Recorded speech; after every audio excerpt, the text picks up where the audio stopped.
আলাইকুম। তো বন্ধুরা সবাই কেমন আছেন? আশা করি ভালো আছেন। আমি আরিফ আছি আপনাদের সাথে নতুন একটা রিয়াকশন ভিডিও নিয়ে। তো আজকে যে রিয়াকশন ভিডিও দিব সেটা হলো স্লিপার বাসে অশ্লীলতার সরাসরি নিরাপত্তা কোথায়।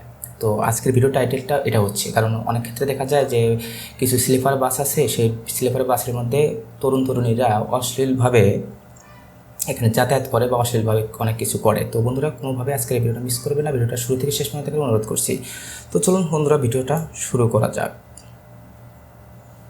আরামদায়ক যাত্রার বাহন থেকে স্লিপার বাস এখন অশ্লীলতার বাহনে পরিণত হয়েছে। তরুণীদের জন্য স্লিপার বাস এখন নোংরামি করার গোপন আস্থা। সম্প্রতি এমনই একটি ঘটনা সামনে এনেছেন এক স্লিপার বাস চালক। তিনি জানিয়েছেন যাত্রীদের সামনে বসেই এক কাপল এমন কিছু করছিলেন যা সম্মানজনক যাত্রার সাথে কোনোভাবেই যায় না। ঘটনাটি ঘটেছিল রাজধানী ঢাকা থেকে কক্সবাজারগামী একটি বিলাস। আমি একটা জিনিস বুঝলাম না, সেটা হলো কি, যারা স্বামী স্ত্রী তারা তো কোনোভাবেই এভাবে যাতায়াত করবে না। কারণ কি, যারা গার্লফ্রেন্ড বয়ফ্রেন্ড যারা নিয়ে যায় তারা একটু সাবধানে যাতায়াত করবেন। প্রত্যেকটা ক্ষেত্রে দেখা যায় যে আপনারা যখন এইভাবে চলাচল করেন তখন আপনাদের নিয়ে অনেক বাজে মন্তব্য করে, বা আপনাদের বাবা মাকে নিয়েও অনেক বাজে মন্তব্য করে। তাই বলি যে যা করবেন একটু সেফটিভাবে কাজ করবেন।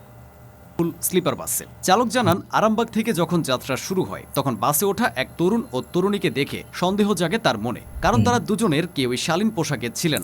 নারীটির টি শার্ট ছিল অস্বাভাবিক রকম উন্মুক্ত। যদিও যাত্রীদের সার্বিক দিক চিন্তা করে তিনি তখন কিছু বলেননি, কিন্তু যাত্রা শুরু হওয়ার কিছুক্ষণের মধ্যেই যাত্রীরা অস্বস্তিকর শব্দের প্রতিবাদ শুরু করেন।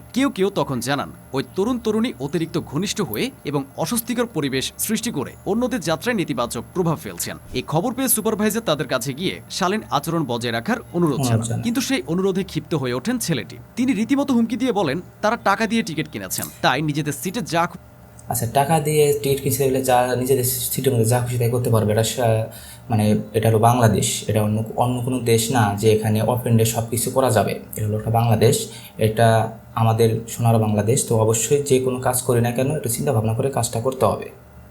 তাই করার অধিকার রাখেন। বারবার অনুরোধ জানিয়েও কোনো কাজ হয়নি, বরং পরিস্থিতি আরো খারাপের দিকে যেতে থাকে। এদিকে স্লিপার বাসটি তখন মেঘনা নদী পার হয়েছে।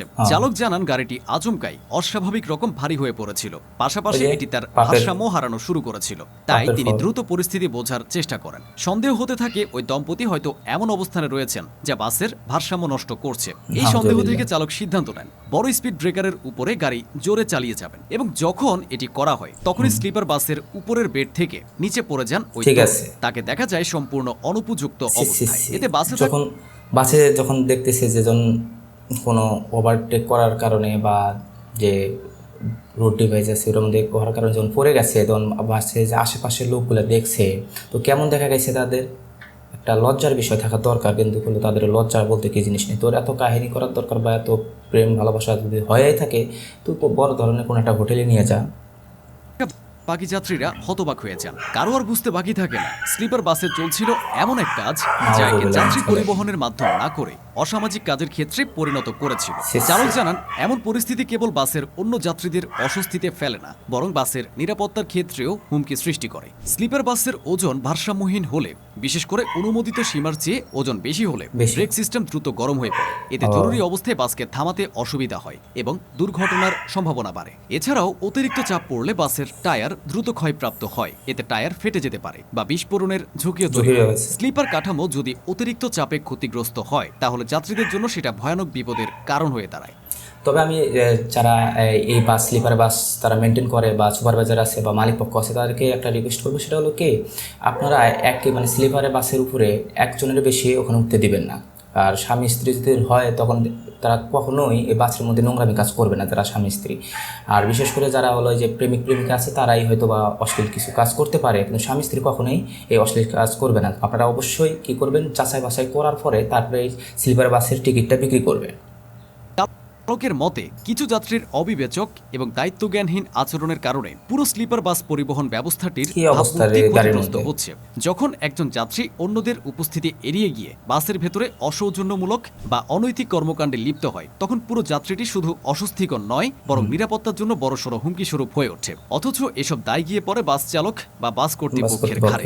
বাস চালকের মতে, আমরা তো প্রতিটি সিটে গিয়ে বসে থাকতে পারি না যে কখন কে কি করছে। অনেক সময় যাত্রীরা নিজেরা চুপ থেকে বিষয়গুলো প্রশ্রয় দেন, পরে আবার উল্টো আমাদেরই দোষ দেন। বাসের মতো একটা পাবলিক বা চলমান পরিবহনে সবার নিরাপত্তা, শালীনতা এবং স্বস্তি রক্ষা করা এক ধরনের সামাজিক দায়িত্বের মধ্যে পড়ে। বিশেষ করে অবশ্যই। স্লিপার বাস যেহেতু রাতের যাত্রায় ঘুমিয়ে যাওয়ার সুযোগ দেয়, সুযোগ আছে। সেখানে আরও সংবেদনশীলতা প্রয়োজন। অথচ কিছু যাত্রী এটাকে গোপনীয়তার সুযোগ মনে করে যা খুশি তাই করতে শুরু করেন। এই পরিস্থিতি আসলে একটা কথা হলো কি, দেখা যায় যে আমাদের হলো কিছু কিছু ক্ষেত্রে দেখা যায় যে এটা হলো কি পারিবারিক শিক্ষার অভাব। কারণ অনেক ক্ষেত্রে দেখা যায় ঠিক আছে তোর গার্লফ্রেন্ড বয়ফ্রেন্ড যেটাই হোক না কেন, তো যেখানে আমরা যে জীবন নিয়ে যাই যানবাহন, যেখানে যান চলাচল করে, ওখানে কীভাবে অনৈতিক কাজ আমরা করি। তো যারা এই ধরনের কাজ করে তাদের কাছে অনুরোধ করবো তারা কখনোই এই যানবাহনের মধ্যে এসব কাজ করবেন না। কারণ এখানে একটা ড্রাইভারের পিছনে অসংখ্য লোক যাতায়াত করে, বলা যায় না আল্লাহ তাআলা কখন কোন বিপদ ঘটায় দেয়। তো অবশ্যই আমাদের খেয়াল রাখতে হবে এবং এই ধরনের কাজ থেকে আমাদের বিরত থাকতে হবে আর কি। আর যারা স্লিপার বাসে যে সুপারভাইজার আছে তাদেরকে অবশ্যই সতর্কভাবে কাজ করতে হবে এবং সতর্কভাবে সব কিছু মেনটেন করতে হবে। তো বন্ধুরা, এই ছিল আজকের ভিডিওটা কেমন লাগলো অবশ্যই কমেন্ট বক্সে জানাবেন। আর এরকম নতুন নতুন রিয়াকশন ভিডিও পেতে অবশ্যই চ্যানেলটি সাবস্ক্রাইব করবেন। তো আজকের মতো আমি এখানে বিদায় নিচ্ছি। সবাই ভালো থাকবেন, সুস্থ থাকবেন। আল্লাহ হাফেজ।